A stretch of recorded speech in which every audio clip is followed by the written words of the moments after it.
Ya, jadi kalau kita melihat dalam narasi Injil, kita menyaksikan bahwa ada seorang yang pernah mengalami pemikulan salib, yaitu Simon dari Kirene. Dan ini pernah terjadi pada saat itu prajurit Romawi justru memilih memaksa orang ini untuk memikul salib Kristus. Berarti kita harus mendengarkan beberapa respon pertama dari murid-murid Kristus. Bagaimana Lukas ini? Tentu saja ini tidak mudah bagi murid-murid Kristus untuk menyampaikan maksud dari atau meresponi perkataan Kristus ini, yaitu sangkal diri dan memikul salib setiap hari. Yang pertama kita melihat bahwa murid-murid Kristus itu tidak mengerti tentang perkataan Kristus, bahkan perihal penderitaannya yang seharusnya dapat dihindarinya. Murid-murid Kristus ingin sekali berkuasa secara politis. Ini akan meringankan beban mereka sebagai bangsa yang tertindas. Dan mereka tidak ingin Kristus berkuasa dalam hidup mereka. Jadi sangat bertolak belakang dengan maksud Tuhan Yesus bagaimana Kristus ingin menyatakan kerajaannya kepada setiap pribadi dalam kehidupan mereka. Yang terjadi adalah setelah kita membaca Lukas yang tadi, seterusnya, itu murid-murid justru bertengkar. Dan mereka ingin jadi yang terbesar dalam kerajaan secara politis yang dianggap Tuhan Yesuslah yang nanti akan menjadi raja. Ini tentu adalah sebuah keinginan dari dorongan dari mereka untuk berkuasa dan mengalami keinginan dalam duniawi ya, keinginannya duniawi sekali. Lalu bagaimana dengan kita? Apa respons kita terhadap syarat mengikut Kristus? Yang pertama adalah sangkal diri. Banyak orang berpikir sangkal diri adalah memikirkan bagaimana caranya supaya Kristus itu disenangkan. Dengan cara apa? Yaitu kita mungkin mengerem semua keinginan-keinginan kita. Mungkin yang secara umum kita dengar adalah seperti itu, kita baca seperti itu. Kita tidak mengakui bahwa keinginan kita itu harus selalu dituruti. Nah, ini mungkin adalah sangkal diri versi dari sebagian orang tentang arti sangkal diri yang dimaksud oleh orang-orang secara umum. Padahal sangkal diri yang dimaksud adalah bagaimana cara kita berdamai dengan Tuhan. Nah, ini penting sekali. Mengapa sangkal diri ada kaitannya dengan berdamai dengan Tuhan? Artinya dalam kehidupan kita harus menyadari bahwa setiap hari kita adalah orang-orang yang berbuat dosa dan kita membutuhkan suatu pengampunan dari Tuhan. Kita membutuhkan sebuah respon dari Tuhan bahwasannya Tuhan benar-benar mengampuni diri kita. Jadi ini bukan sebuah asumsi atau anggapan atau ya kira-kiralah bahwa Tuhan mengampuni saya karena saya sudah mengaku dosa. Toh besoknya kita pun jatuh misalnya dalam dosa yang sama. Jadi sangkal diri di sini artinya berdamai dengan Tuhan dan menyadari bahwa diri kita adalah orang berdosa. Salah satu tafsiran yang sangat menarik dari John Calvin yang mengatakan sangkal diri adalah menyadari bahwa Kristus hidup di dalam kita dan sesuai dengan Galatia ayat 2 ayat 20, hidupku bukannya aku lagi, tetapi Kristuslah yang hidup di dalamku. Nah, ini kalimat yang sangat sulit untuk dimengerti. Apakah benar-benar kita berganti identitas menjadi sesosok Kristus? Memang dalam kenyataannya hidup kita memiliki tujuan untuk memiliki kehidupan yang serupa dengan Kristus. Lalu bagaimana dengan syarat yang kedua, yaitu memikul salib? Syarat kedua adalah memikul salib, yaitu menekuk lutut kita dan menunggu Kristus meletakkan beban salib itu kepada kita. Bagaimana bisa kita menekukkan lutut kalau kita sendiri merasa nyaman dengan posisi berdiri, merasa diri kita kuat, merasa diri kita mampu untuk berjalan tanpa harus disertai dengan beban. Dan kali ini kita menyaksikan bagaimana Kristus memberikan salib kepada masing-masing pengikutnya. Supaya apa? Supaya kita menikmati bahwa ada bagian-bagian tertentu di mana Tuhan memberikan salibnya sesuai dengan porsi kita masing-masing. Jadi pikul salib ini adalah salib pribadi bukan sekedar salib Kristus. Nah, kebanyakan mungkin dari kita menganggap salib pribadi ini adalah bagaimana kita bisa untuk menyalipkan misalnya keinginan daging kita ataupun menyalipkan hal-hal yang bersifat dosa, menyalipkan hal-hal yang mungkin tidak berkenan kepada Tuhan. Padahal memikul salib di sini adalah bagaimana kita merendahkan diri di hadapan Tuhan dan mempersilahkan Tuhan untuk memberikan beban itu kepada kita. Bukankah kita mengingat murid-murid Kristus yang pertama dipanggil dari seorang penjala ikan menjadi seorang penjala manusia? Ini tidak mudah bagaimana kita melihat bagaimana orang bisa meninggalkan profesi hanya untuk mengikuti seorang guru. Apakah itu menjadi tradisi di Timur Tengah sana, di Israel sana, kalau mengikuti seorang guru maka harus meninggalkan profesinya? Saya rasa tidak. Karena ternyata keinginan Kristus lain daripada yang lain.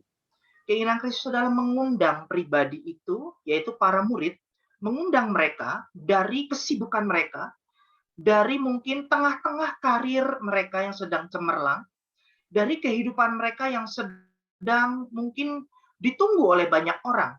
Tetapi justru Kristus memanggil mereka dari puncak karir mereka, dari kesibukan mereka, dari rutinitas mereka. Dan mereka memberi diri untuk menikmati pengajaran-pengajaran Kristus, dan mereka memberi diri bahkan menyaksikan sendiri bagaimana Kristus melakukan banyak mujizat. Yang jadi pertanyaan, apakah mereka hanya sekedar menjadi pengagum, ataukah cuma sekedar mau lihat-lihat siapakah Kristus itu? Tapi ternyata Alkitab berkata lain, mereka ikut tinggal bersama dengan Kristus, mereka berjalan bersama dengan Kristus dan mengikut Dia. Jadi apakah sih arti semua ini, bagaimana kita menyangkal diri dan memikul salib sebagaimana yang dikehendaki oleh Kristus? Kita perlu untuk distimulus dengan beberapa pertanyaan dasar ini. Mengapa saya mau ikut Kristus? Kalau pertanyaan ini, mengapa saya mau mengikut Kristus? Tentu kita akan timbul pertanyaan ini, bukan? Apa yang menjadi daya tarik Kristus bagi kita? Lalu pertanyaan kedua, apa yang diharapkan dari Kristus? Banyak sekali kesaksian orang-orang yang mengikut Kristus karena mungkin mengalami mujizat, mengalami perjumpaan dengan Tuhan secara pribadi, lalu mengambil keputusan mengikut Dia.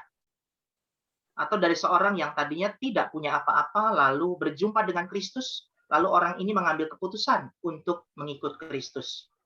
Banyak sekali alasan orang mengikut Kristus. Nah, kita yang mana? Mengapa saya mau ikut Kristus? Lalu apa yang saya harapkan dari Kristus? Kalau pertanyaan ini menjadi perenungan kita, tentu kita akan bergumul dengan jawabannya. Mengapa saya mengikut Kristus? Apakah karena Dia juru selamat, tidak ada jalan yang lain? Maka saya secara doktrinal, secara sadar, saya sadar akan teologi diri saya bahwa saya tidak sanggup menghadap kepada Tuhan dengan pemahaman saya sendiri. Oleh itu, saya butuh Kristus. Lalu apa yang saya harapkan dari Kristus? Lalu ada pertanyaan ketiga yang tidak kalah penting. Bagaimana merespons terhadap syarat-syarat untuk mengikut Kristus ini? Bukankah ini syarat yang sangat berat, bukan? Menyangkal diri artinya tadi saya katakan berdamai dengan Allah setiap hari, lalu pikul salib, itu kita menunggu bagaimana Kristus memberikan beban kepada kita. Kalau dipikir-pikir keluhan hidup kita sudah cukup banyak, bukan? Beban begitu berat, apalagi masa pandemi ini beban ekonomi begitu berat, mungkin tidak ada kepastian dalam hidup ini, dalam pekerjaan, dalam usaha, dalam kesehatan kita mengalami banyak kekhawatiran. Ditambah lagi dengan beban memikul salib sendiri. Pertanyaan keempat, mengapa yang Kristus tawarkan itu tidak relevan ya? Bahkan tidak menjawab pergumulan-pergumulan saya. Apakah Kristus tidak menyadari atau tidak menyelami kehidupan pribadi saya, sehingga kok yang Dia tawarkan bukan sesuatu yang enak untuk dilakukan? Mengapa harus sangkal diri? Mengapa harus pikul salib? Mengapa tidak ikut aku, maka aku akan memberikan jalan keluar kepadamu? Ini adalah satu perenungan yang mungkin dari ayat ini saja kita dapat menulis berbagai macam pendapat. Tetapi kita butuh tuntunan Tuhan. Apakah dengan tawaran Kristus ini yang tidak relevan ini menjawab pergumulan saya atau tidak? Apakah saya berhak untuk tidak puas dengan pernyataan Kristus untuk sangkal diri dan pikul salib? Mengapa hal ini kontradiktif ya dengan konsep saya? Padahal saya ini misalnya masih punya keinginan, cita-cita ingin mencapai ini itu, pengen punya ini itu. Ini manusia kebanyakan seperti itu, bukan? Saya belum sempat misalnya keliling dunia. Apakah dengan Kristus saya bisa sempat keliling dunia? Atau dengan statement pertama, apakah melalui Kristus saya dapat memenuhi keinginan saya, ingin punya ini itu? Apakah dengan percaya Kristus, ikut Kristus, maka umur saya jadi panjang?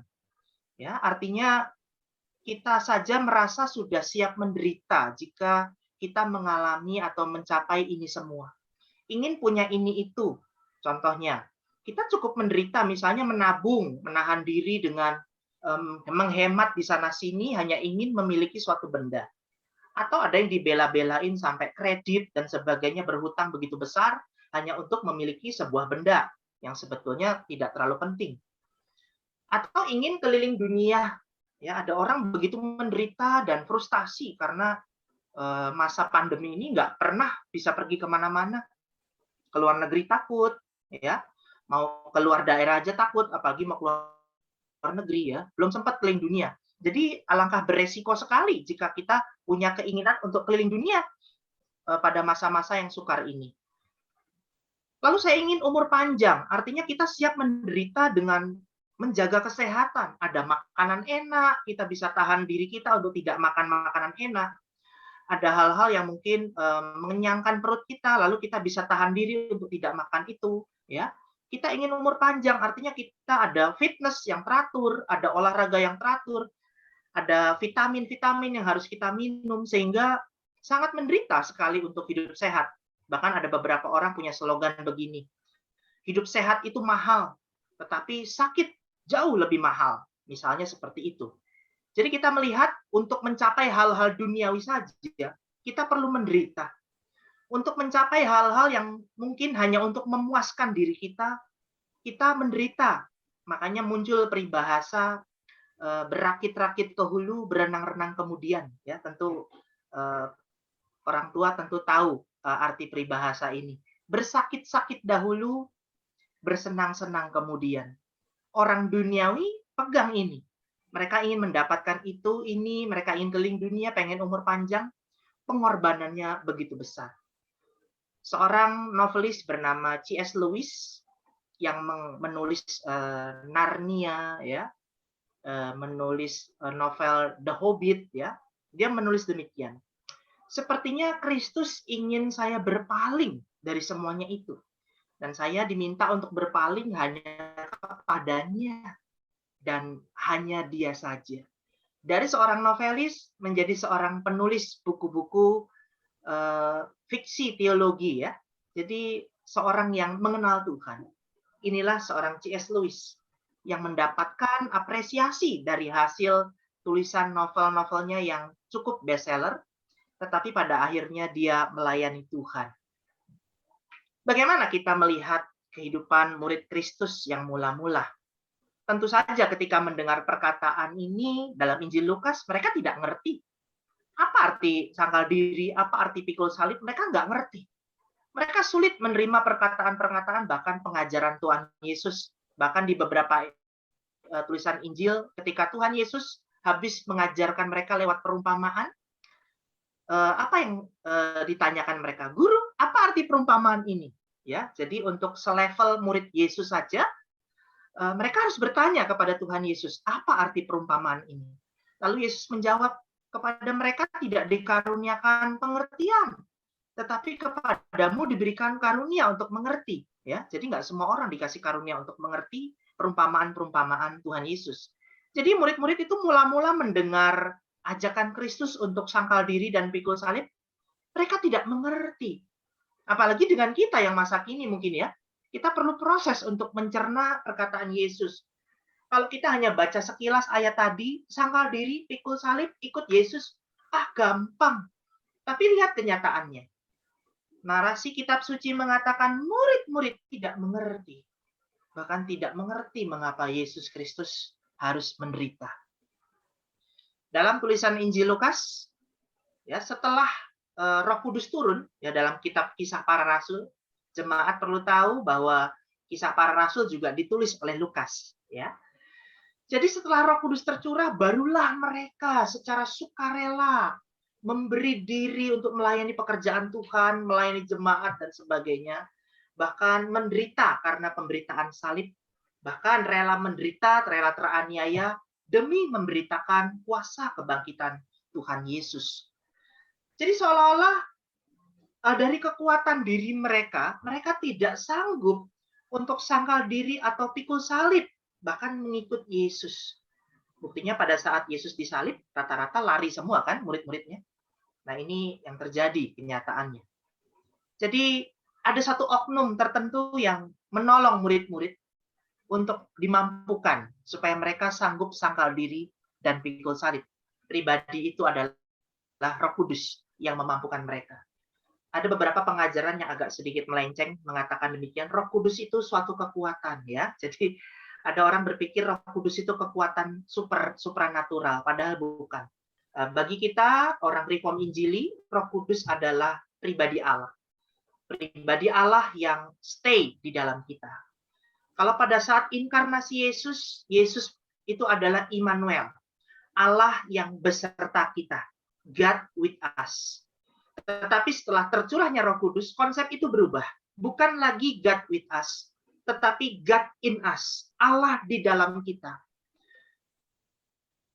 Jadi Bapak Ibu yang dikasih Tuhan, Roh Kudus adalah Allah yang berdiam di dalam kita.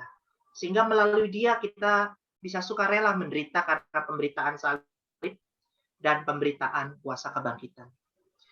Lalu yang terjadi dengan murid-murid Kristus adalah mereka mengalami suatu manifestasi yang hebat, yaitu berani menyangkal diri dan benar-benar pikul salib. Yaitu terlihat dari penderitaan mereka. Nanti Bapak Ibu boleh searching bagaimana para rasul hidup dalam penderitaan. Mereka hidup dalam aniaya, bahkan Paulus berkata, aku mengalami kelaparan, ketelanjangan, aniaya, ditolak, difitnah dan sebagainya. Bahkan mengalami kapal karam. Nah, ini adalah salah satu bagian-bagian dari penderitaan bagaimana mereka mengalami penderitaan karena pikul salib dan sangkal diri. Jadi kita melihat bagaimana respons mereka. Yang terakhir di poin keempat, mereka bersukacita karena mereka bermegah di atas penderitaan karena Kristus. Jadi murid-murid untuk mengalami sangkal diri dan pikul salib, mereka butuh proses, mereka butuh dibantu oleh Roh Kudus, mereka butuh mengalami yang namanya kuasa kebangkitan Kristus itu sendiri, sehingga mereka baru benar-benar menikmati yang namanya penderitaan. Karena secara psikologi itu ada orang-orang di dunia ini yang senang loh kalau hidupnya menderita.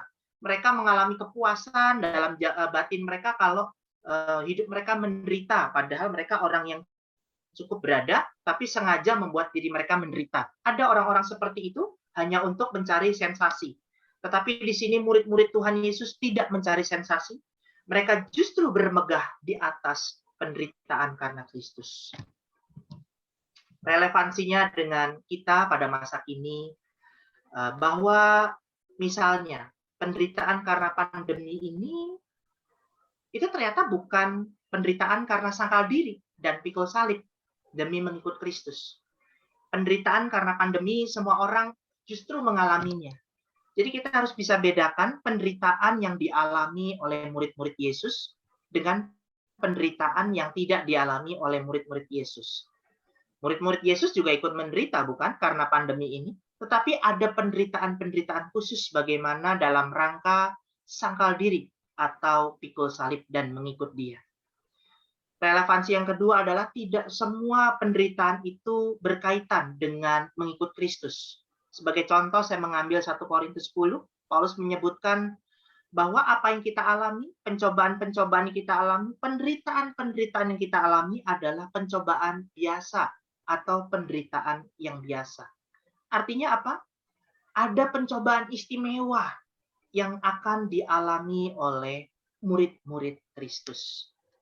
Jadi kita jangan generalisir atau berkata secara umum bahwa ketika ada orang menderita atau seorang murid Kristus menderita, lalu penderitaannya kita lihat, oh ternyata bukan karena pikul salib, bukan karena sangkal diri, tapi karena penderitaan yang misalnya dilakukan oleh karena perbuatan sendiri. Nah, ini tentu adalah penderitaan akibat konsekuensi yang kita lakukan. Salah satu penderitaan yang spesifik yang bisa kita lakukan, misalnya dalam melakukan firman Tuhan, ini adalah salah satu sangkal diri juga. Misalnya, kita tahu bahwa mengampuni itu adalah kehendak Tuhan. Tetapi mengapa kok kita tidak sanggup mengampuni ya? Mengapa sulit sekali mengampuni? Mengapa sakit sekali untuk melepaskan pengampunan?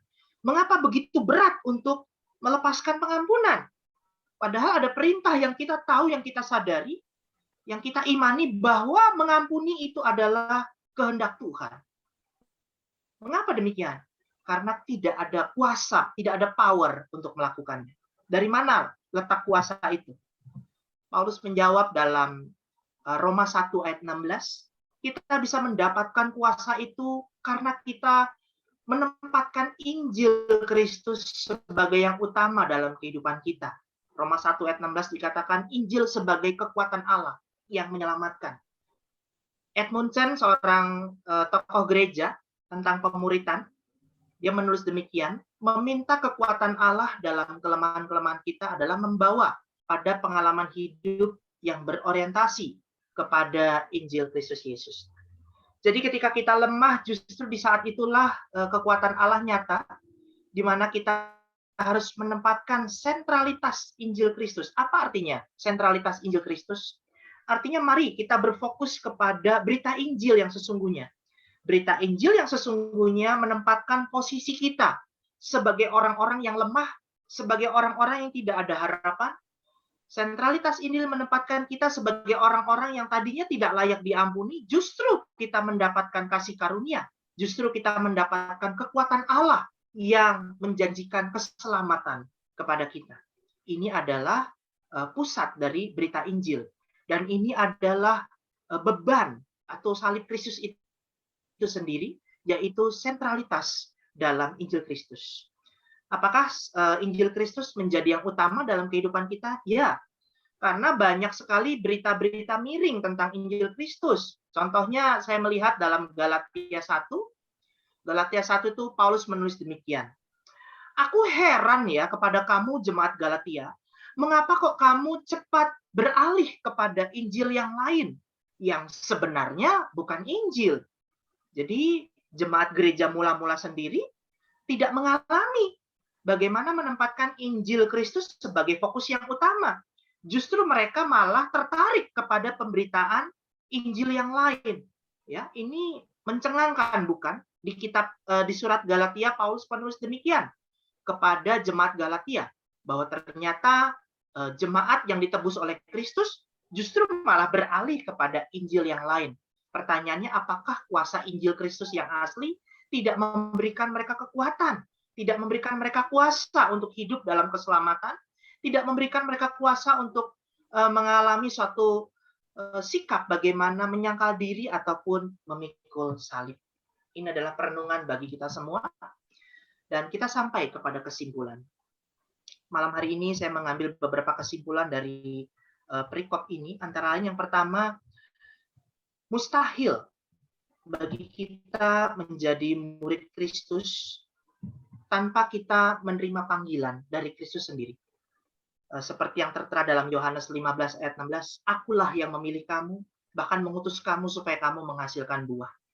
Jadi bagaimana kita menjadi murid Kristus? Kita harus meresponi panggilan Allah, meresponi panggilan Kristus sendiri, meresponi dan menyadari bahwa diri kita adalah orang-orang yang dipanggil oleh Allah. Kesimpulan yang kedua, kita mengalami suatu peralihan dari orientasi hidup yang nyaman untuk mengalami sebuah penderitaan. Itu tidak bisa dijelaskan alasannya. Mengapa bisa demikian? Tanpa ada campur tangan dari kuasa Roh Kudus.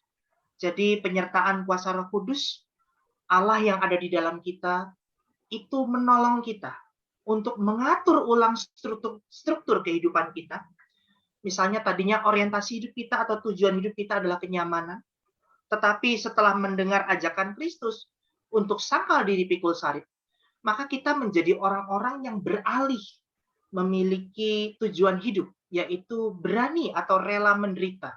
Dan ini tidak terjadi tanpa pertolongan kekuatan dari Roh Kudus. Yang ketiga, sangkal diri bukanlah suatu kesengajaan menyiksa diri, tetapi bagaimana kita menghidupi untuk berdamai dengan Allah setiap hari. Pikul salib adalah identitas diri sebagai murid Kristus yang dengan penuh kerelaan untuk mau mengikut Dia. Kiranya firman Tuhan pada malam hari ini menolong kita bagaimana kita memahami suatu dimensi perjumpaan dengan Allah lewat meresponi ajakan Kristus untuk menyangkal diri dan pikul salib. Saya sebagai hamba Tuhan menyaksikan dalam pengalaman hidup saya tidak mudah untuk menyerahkan diri, menyangkal diri, memikul salib Kristus. Di tengah-tengah kehidupan saya mungkin dalam usia yang masih relatif muda, memiliki banyak cita-cita, banyak keinginan. Dan hal ini menolong saya bagaimana saya mengalami yang namanya hidup mengikut kepada Tuhan Yesus. Jemaat yang dikasih Tuhan, mari kita merespon ajakan Kristus untuk sangkal diri dan pikul salib kita setiap hari sebagai wujud tindakan kita untuk mengikut Tuhan Yesus. Tuhan Yesus mengajak kita untuk tidak setengah-setengah. Mari kita mengingat hukum yang terutama yang dikehendaki oleh Kristus. Kasihilah Tuhan Allahmu dengan segenap hati, dengan segenap jiwa, dengan segenap kekuatan, bahkan dengan segenap akal budi kita. Sepertinya Tuhan Yesus tidak ingin setengah-setengah. Tuhan Yesus ingin segenap, ingin semuanya. Pertanyaannya, apakah yang ada pada diri kita saat ini? Apakah kita punya kapasitas yang segenap seperti itu? Sungguh suatu jalan duka mengambil keputusan menjadi murid Kristus. Tidak mudah mengikuti jalan salib. Tidak mudah mengikut Dia. Saya akhiri dengan mengutip perkataan dari Edmund Chen. Ketika kita mengikut Kristus, setidaknya ada debu dari kakinya yang mengotori wajah kita, yang mengotori tubuh kita, sehingga kita tahu arah mana Ia pergi. Mengapa kita tidak dekat-dekat dengan Dia? Oleh karena kalau kita dekat-dekat, maka kita tidak dapat melihat diri kita sendiri, posisi kita ada di mana. Ikutlah Kristus, meskipun kita dalam generasi yang begitu jauh daripada rasul-rasul Yesus sendiri.